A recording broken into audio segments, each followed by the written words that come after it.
Bonjour les amis, bienvenue sur PowerTrade, la chaîne des stratégies d'investissement simples et efficaces. Alors aujourd'hui, j'ai choisi de vous parler un petit peu de l'or.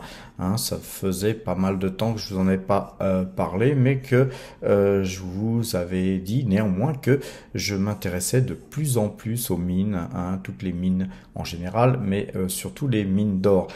Là, sous les yeux, nous avons un graphique qui a 25 ans, 25 ans d'existence. Vous voyez qu'on était parti en 97 et voilà, 2024, le temps a passé. Nous sommes en monthly, nous sommes en bougie monthly, c'est-à-dire que chaque bougie, elle pèse un mois de cours.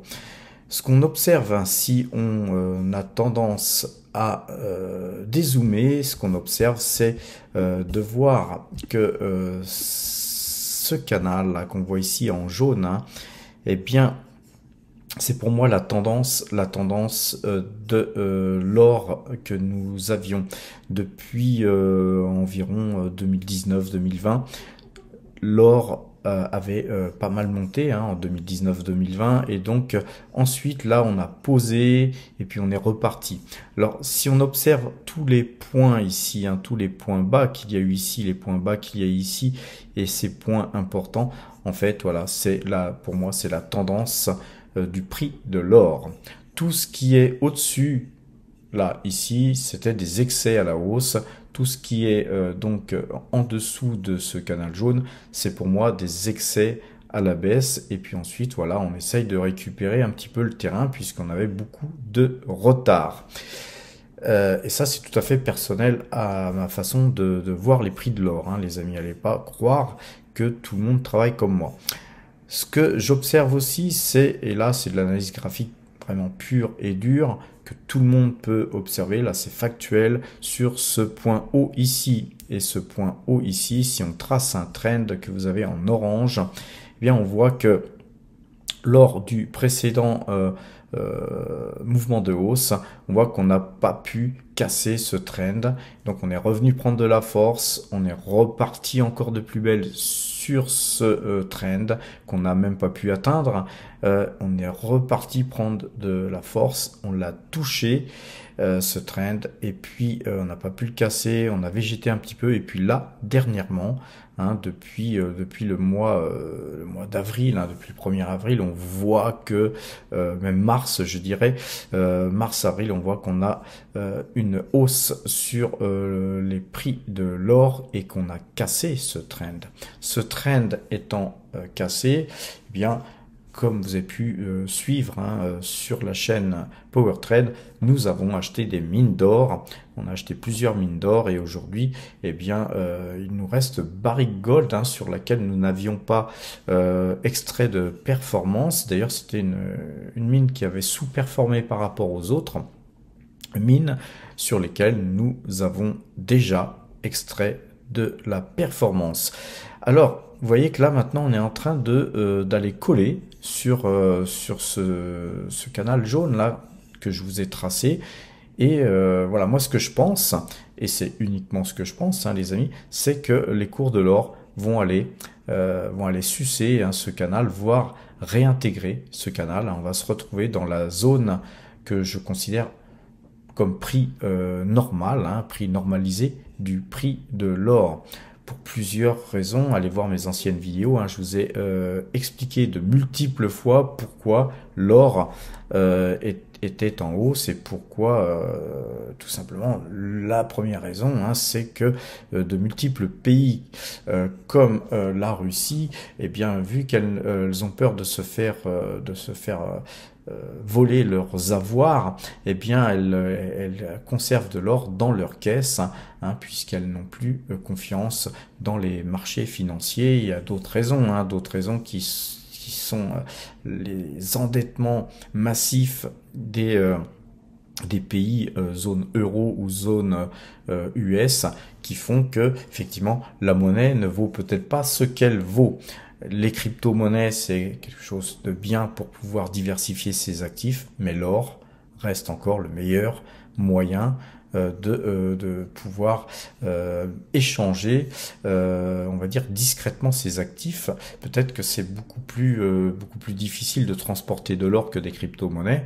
Par contre, l'or, vous pouvez la négocier en allant par exemple en Asie. On vous rachète ça au poids du kilo, hein, et donc vous ramenez 500 grammes, 300 grammes, et on vous changera votre or contre de l'argent, contre des dollars par exemple. Donc c'est peut-être, je pense, une des meilleures solutions pour s'extraire au problème des données financières, hein, au problème des marchés financiarisés tels que l'euro et le dollar.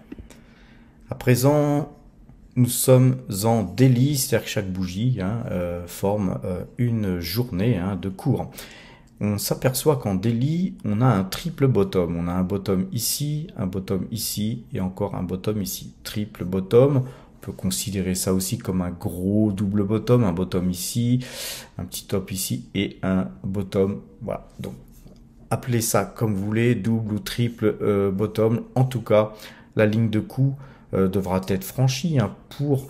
D'ailleurs, on va tout de suite la dessiner de façon à ce qu'on puisse voir où est cette ligne de coup. Voilà, maintenant elle est dessinée en orange. Et donc vous voyez que globalement, on est encore assez loin de la ligne de coup et qu'on va certainement aller au moins, ce n'est encore une fois que mon avis, on va aller se taper la tête contre ce trend et peut-être bien le casser.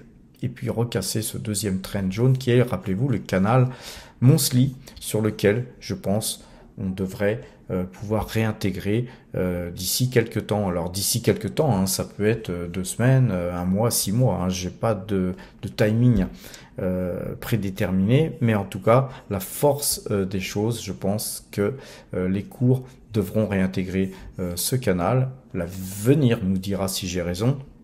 Et plus on attendra pour réintégrer ce canal, bien sûr, plus les cours seront hauts, puisque comme vous le voyez, ce canal, il est montant.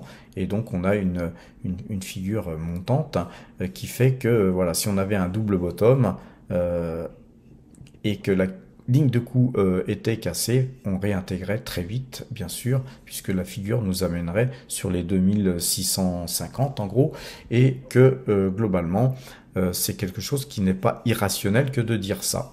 Alors, regardons à présent Barrick Gold, qui est une de nos plus grosses lignes sur le portefeuille Power Trade. Je vous encourage à aller voir notre portefeuille où je vais le montrer là tout à l'heure, et on va justement faire un petit constat de quel est le poids des mines d'or dans notre portefeuille.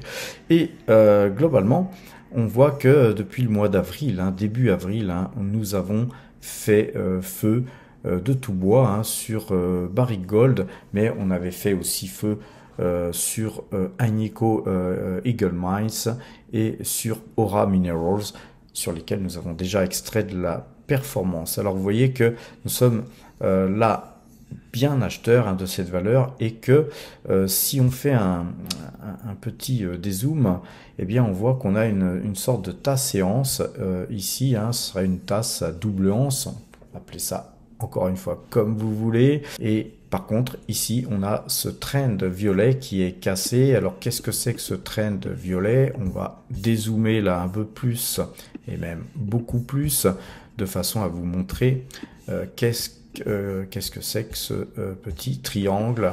Eh bien nous avons un triangle ici sur des plus hauts ici qui ont été touchés, et là vous avez des plus bas sur lequel on n'a jamais pu aller plus bas. Donc on sent bien que la zone ici sur les 17,75 sur Barrick Gold, c'est pas une zone qui sera facile à franchir, surtout avec un prix de l'or en hausse. Et donc bien sûr que nous parions sur la cassure de ce trend qui d'ailleurs a été cassé vendredi, les amis. Et donc pour nous c'est cool, puisqu'on est déjà en position. On va pas nous augmenter notre position sur Barrick Gold, car on est déjà très chargé en Barrick Gold, mais Nous sommes acheteurs de Pan African Resources depuis quelque temps et vous voyez que ça c'est une ATH. Vous avez une deuxième ATH ici qui était la première ATH qui est en train d'être franchie. Là on est en train d'attaquer tout ça ou tout simplement de peut-être ne pas pouvoir aller plus haut et puis aller rechercher de la force beaucoup plus bas avant de revenir. Mais observez que nous avons ici aussi un double bottom. Vous avez un bottom ici, un bottom ici. Tous ces points-là, ici et ici, ayant été franchis, je suis moi très confiant, surtout vu les prix de l'or qu'on a vu là tout à l'heure, bien orienté. Je suis assez confiant de voir les cours de cette société Pan African Resources eh bien monter et monter certainement même très fort. Alors on va ici un petit peu zoomer de façon à mieux voir ce qu'il se passe sur du court terme. Et sur le court terme, vous voyez qu'on monte en escalier ici tranquillement. On a eu ici quelques prises de bénéfices plus importantes que d'habitude, mais quand on est reparti, eh bien vous voyez que le mouvement à la hausse était beaucoup plus important que les derniers mouvements. Donc là, nous consolidons avec d'ailleurs une baisse de 3,77% vendredi, ce qui ne fait pas notre affaire, mais en tout cas, c'est une mine sur laquelle on est encore relativement peu investi, sur lequel on pourrait investir un peu plus si cette valeur baissait. Allez voir sur le site powertrade.fr, il y a beaucoup d'articles sur les mines d'or, sur Barrick Gold, sur Pan African Resources, mais aussi sur l'or en lui-même. Donc c'est un site qui parle beaucoup d'or. Notre site écrit beaucoup d'articles. Et nous allons bientôt encore écrire d'ailleurs des articles sur certaines mines d'or, les amis.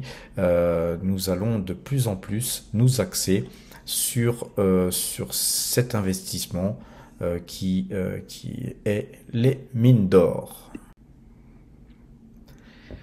Et donc regardons le portefeuille PowerTrade et vous voyez que sur ce portefeuille nous avons 0,58% de nos allocations d'actifs qui sont donc investis sur Pan Africa Resources et nous avons 3,45% de nos allocations d'actifs qui sont donc investis sur Barrick Gold, ce qui représente 4,03% au total d'investis sur des mines d'or. Et puis je peux déjà vous dire que ce ne va pas être tout, puisque nous allons dans les jours et les semaines, voire les mois qui viennent, continuer nos investissements dans ce secteur. Donc les amis, je vous encourage à aller scanner pas mal de mines d'or et de vous faire une petite watching list à ce sujet. Et puis nous de notre côté eh bien on vous donnera régulièrement les achats qu'on fait et vous voyez que par exemple là je vais vous donner une mine qui est cotée à Londres, Hills Smith, et vous voyez que c'est une mine qui n'arrête pas de monter. Évidemment, elle a des hauts et des bas, mais vous voyez que là, on est sur une zone où on risque encore de casser l'ATH ici, et ces deux points-là, s'ils sont cassés, c'est une mine, effectivement, qu'on pourrait aussi mettre en portefeuille, mais il y en a pas mal, il y en a pléthore, les amis. Ce qui est important, c'est quand même d'aller voir avant les graphiques, évidemment, la mine en elle-même, quel est son potentiel au niveau financier, est-elle trop endettée, etc., etc. Et donc tout ça, c'est un travail qu'on fait nous à PowerTrade. Et puis ensuite, après, on vous donne les informations. Si elles vous conviennent, vous achetez. Si ça vous convient pas, vous achetez pas. En tout cas, nous ne donnons pas de conseils en investissement. Il faut que ce soit bien clair, les amis. On va retourner sur l'or pour voir où est le potentiel de hausse sur l'or. Et pour ce faire, on va aller voir du côté de Fibonacci. On va regarder les retracements Fibo et on va prendre ici le plus bas. Ici, on va tirer jusqu'au plus haut qui était cette zone-là. Et voilà, on lâche tout. Et on voit que là, les retracements sur Fibo à la baisse, eh bien, ils pourraient revenir sur 1934 dollars. Hein. C'est une zone sur laquelle on pourrait revenir dans le cas où, effectivement, dans le cas où l'or repasserait à la baisse. Hein. Mais franchement, la configuration actuelle ne me convainc pas sur ce sens-là. Donc je serais plutôt, moi, donc encore une fois, acheteur sur les mines d'or. Et à présent, on va prendre les prolongations Fibo. On va se mettre ici hein, sur les plus bas qu'on avait pu avoir. On va tracer sur les plus hauts. On va revenir voilà, ici et là. On a vraiment ce qu'il nous faut pour voir jusqu'où pourrait aller donc l'or à la hausse selon Fibonacci. Vous voyez que selon Fibo, eh bien, si on prenait un retracement là, ici, on serait sur les 3200, hein, 3193, 3200. Donc, vous voyez que la zone des 3200, c'est une zone tout à fait envisageable, tout du moins selon Fibonacci. Alors, les amis, avant de nous quitter, regardons un peu l'or toujours avec donc Ichimoku, et on voit que l'or depuis juillet 2019 est haussière. On est au-dessus du Kumo, hein, c'est incontestable, c'est factuel. Ici, on avait pénétré légèrement dans le Kumo, on n'a pas pu réussir à le traverser. On est reparti à la hausse et là, nous sommes vraiment toujours dans une configuration haussière. Alors là, nous sommes en monthly, hein, les amis. Regardons en daily aussi ce que nous donne Ichimoku. Et en daily, les amis, sur Ichimoku, on a eu à peu près la même chose. Hein. On n'a pas réussi à percer le Kumo. Hein.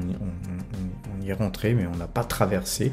Et là, nous venons de traverser le Kumo, mais vers le haut. Et donc, on est complètement sorti. Là, on a 3 bougies hors du Kumo. Pour moi, c'est très suffisant pour retourner sur l'or d'une confiance totale. Donc moi je vais dès lundi effectivement voir un petit peu quelle mine d'or pourrais-je acheter. Mais rappelez-vous, hein, je vous ai fait une vidéo hier, il y a surtout 3 valeurs que j'achèterai. Allez la voir cette vidéo si vous ne l'avez pas vue. En attendant les amis, je vous souhaite une bonne fin de journée. Nous sommes dimanche, je vous dis à lundi, portez-vous bien et à demain.